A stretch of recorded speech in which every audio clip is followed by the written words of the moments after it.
अपनी किताब में लिखा था, उन्होंने एक किताब लिखी थी और किताब में लिखा था कि जो आरएसएस और बीजेपी की सच्ची लेबोरेटरी,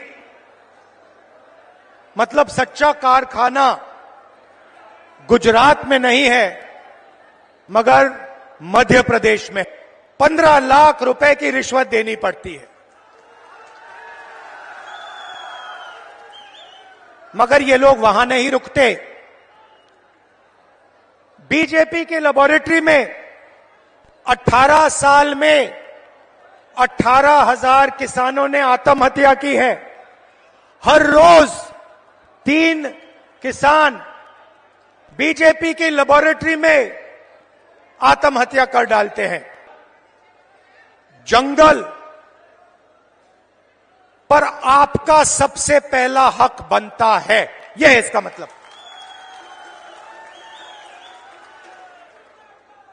दूसरी तरफ वनवासी, मतलब आपका जमीन पे हक नहीं बनता, आप तो जंगल में रहते हो। इसीलिए बीजेपी के लोग, बीजेपी के नेता आदिवासियों पर पेशाब करते हैं।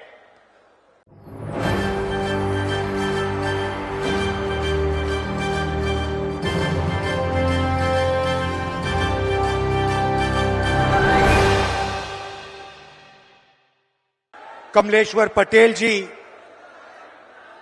ओमकार मार्कम जी, अजय सिंह राहुल जी,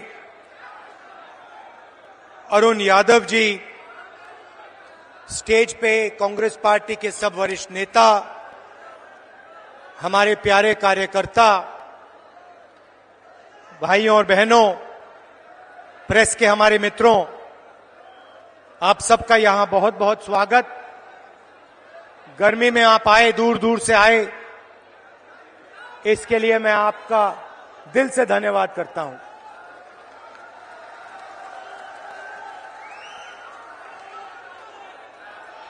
आडवाणी जी ने अपनी किताब में लिखा था, उन्होंने एक किताब लिखी थी और किताब में लिखा था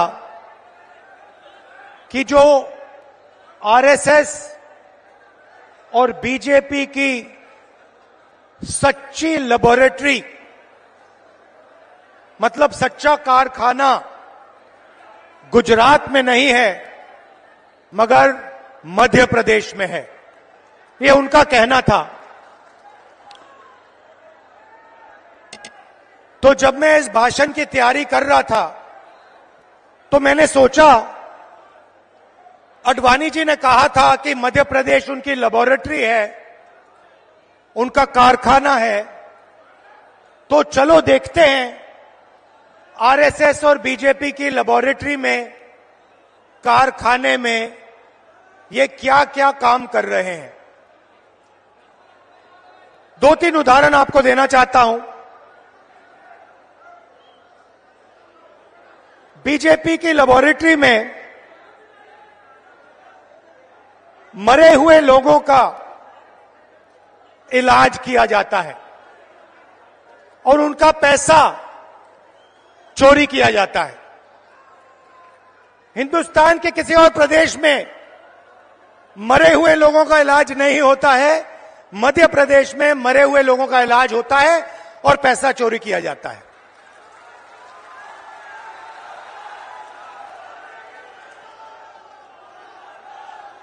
मध्य प्रदेश में और किसी प्रदेश में शिव जी, भगवान शिव से चोरी नहीं की जाती है। मध्य प्रदेश में महाकाल कॉरिडोर में शिव जी से चोरी की जाती है।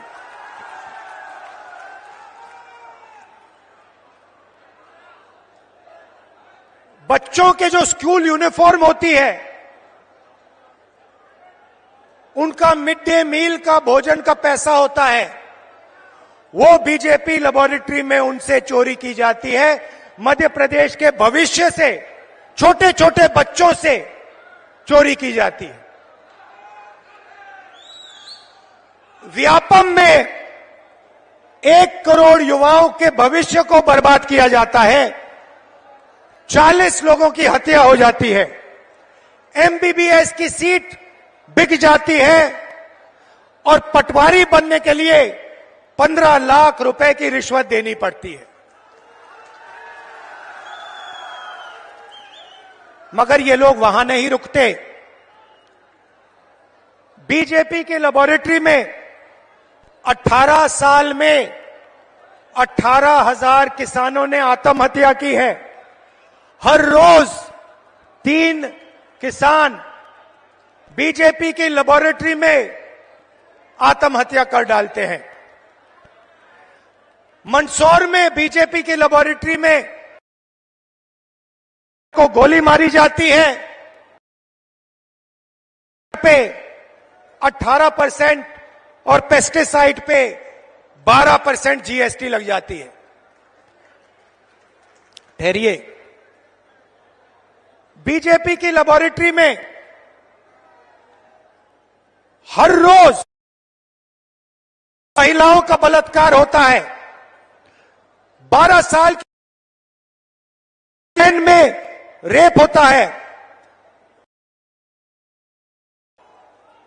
भोपाल में एक लड़की का बलात्कार होता है और जब उसका भाई उसे बचाने की कोशिश करता है तो पुलिस के सामने उसकी हत्या कर दी जाती है।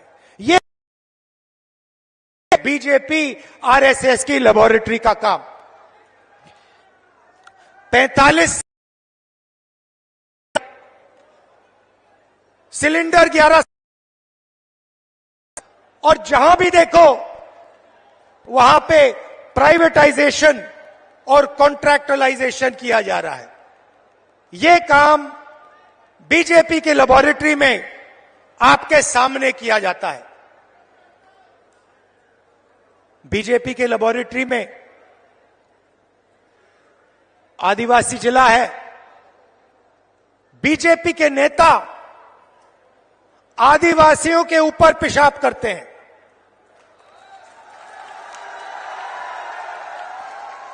यह मतलब था आडवाणी जी का जब उन्होंने कहा मध्य प्रदेश में आरएसएस और बीजेपी की लेबोरेटरी बनेगी,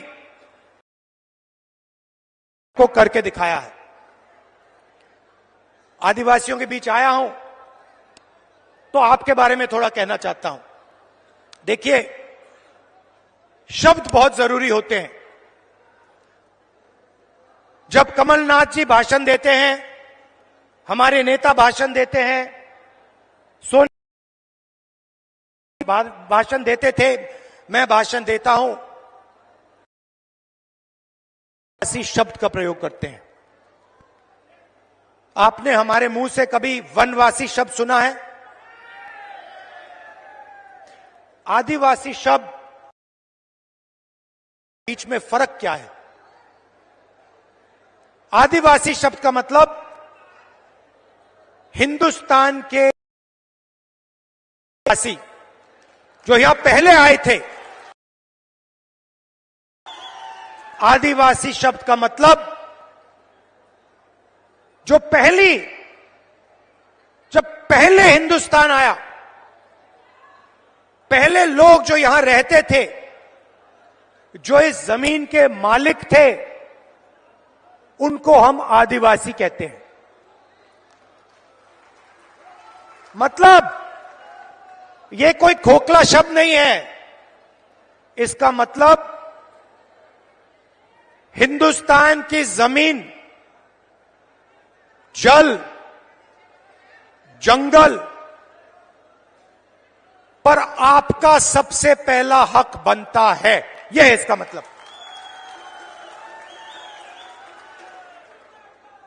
दूसरी तरफ वनवासी मतलब आपका जमीन पे हक नहीं बनता, आप तो जंगल में रहते हो।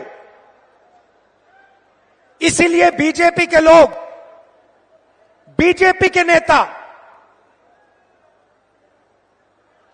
आदिवासियों पर पेशाब करते हैं।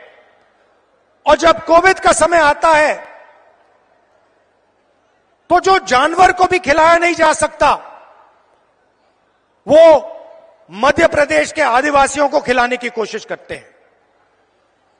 सड़ा हुआ अनाज आपको देते हैं। इनका कहना है कि आपको जंगल में रहना है। इनका कहना है कि आपके बच्चों को ना इंजीनियर बनना है ना लॉयर बनना है, कि आपको बैंक लोन नहीं मिलना चाहिए, आपको आवास योजना में सही पैसा नहीं मिलना चाहिए, क्योंकि आप जंगल के हो, आपको जंगल में रहना चाहिए और आपको जंगल में मरना चाहिए। यह है आदिवासी और वनवासी शब्दों का फर्क।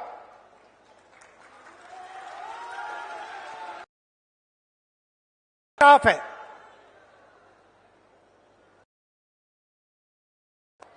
जमीन का हक मिलना चाहिए, जंगल का हक मिलना चाहिए। और हम कानून लाए, क्योंकि हम खोखले वायदे नहीं करते। हम पैसा कानून लाए, हम फॉरेस्ट राइट एक्ट कानून लाए। अब इन पैसा कानून में साफ लिखा था, जमीन लेनी है, चाहे वो हिंदुस्तान का सबसे बड़ा उद्योगपति हो, अदानी हो, कोई भी हो, अगर जमीन लेनी है तो पहले जाकर हाथ जोड़कर ग्राम सभा से जाकर पूछिए, नहीं तो जमीन नहीं ले सकते। ये कानून बनाया हमने।